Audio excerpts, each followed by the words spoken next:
Sigurni smo kako nam pravi test ovog automobila ne bi uspio, jer vožnja Maranellom i Modenom otkriva toliko sjećanja i uspomena.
Sve je počelo ulicom Nuvolari, gdje smo demonstratoru spomenuli Tacija.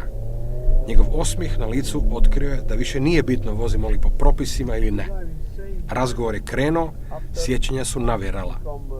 A rekao nam je kako je Nuvolari od strane Ferdinanda Porschea proglašen najboljim vozačem u prošlosti, sadašnjosti i budućnosti.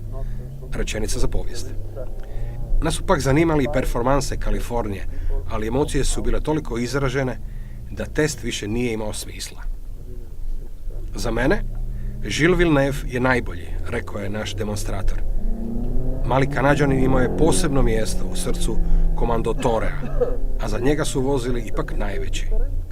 Nije teško zaključiti zašto je Gilles bio najdraži u društvu i Nuvolarija, Fangija, Ascarija, von Tripsa, Phil Hilla, Sartisa, Bandinija, Andretija, Laude, Schektera i mnogih drugih.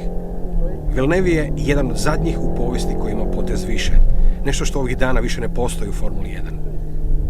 Bio samo na 3 kotača ili se bolid raspadao. Gilles je nastavljao tutnjati sve dok nije bilo nikakve nade da će se motor pokrenuti.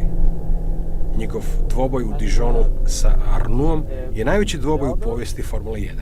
Uz ogromnu pomoć Renea, to je mogao samo Gilles. Tijekom prolaska pokraj Ferrarijeve tvornice spomenuli smo Vittorija Jana.